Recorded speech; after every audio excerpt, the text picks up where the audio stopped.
Lidah Salas. Saya memutuskan menjadi pekerja migran untuk membantu ekonomi keluarga setelah pernikahan pertama saya gagal akibat KDRT. Pernikahan itu terjadi karena saya mengalami kekerasan seksual saat umur 16 tahun. Dan saya dipaksa menikah dengan pelaku. Impian bekerja di Taiwan seperti yang dijanjikan oleh calo itu tidak sesuai dengan kenyataan.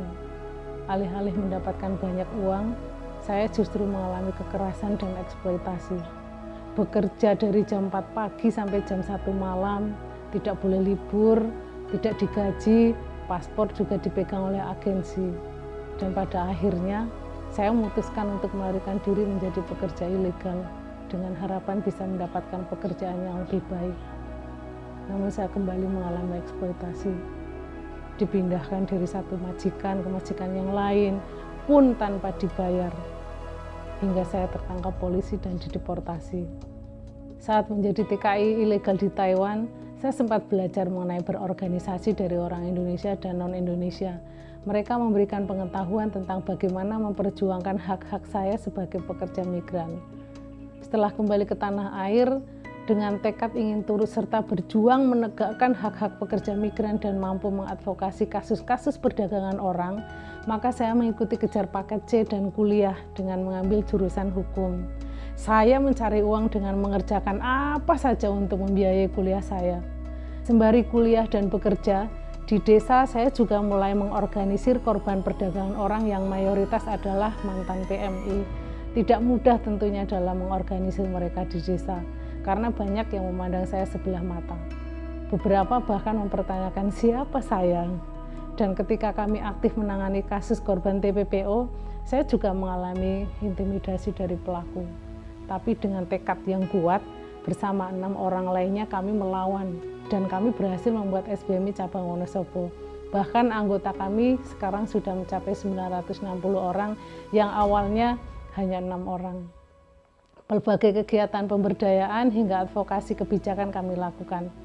Salah satu cerita sukses kami adalah mendorong terbitnya Perda Perlindungan PMI yang kemudian berlanjut dengan penyusunan Perdes Perlindungan PMI dan pencegahan TPPO di 10 desa di Wonosobo. Kami juga membuat film pencegahan TPPO yang sudah sukses ditayangkan dan ditonton tidak hanya di Indonesia, tapi juga banyak khalayak di luar negeri. Nah, dari semua itu, kemudian membawa saya sebagai penerima penghargaan Anti-Trafficking in Person Hero tahun 2018 dari pemerintah Amerika Serikat. Penghargaan ini tentu saja bukan akhir dari perjalanan perjuangan saya.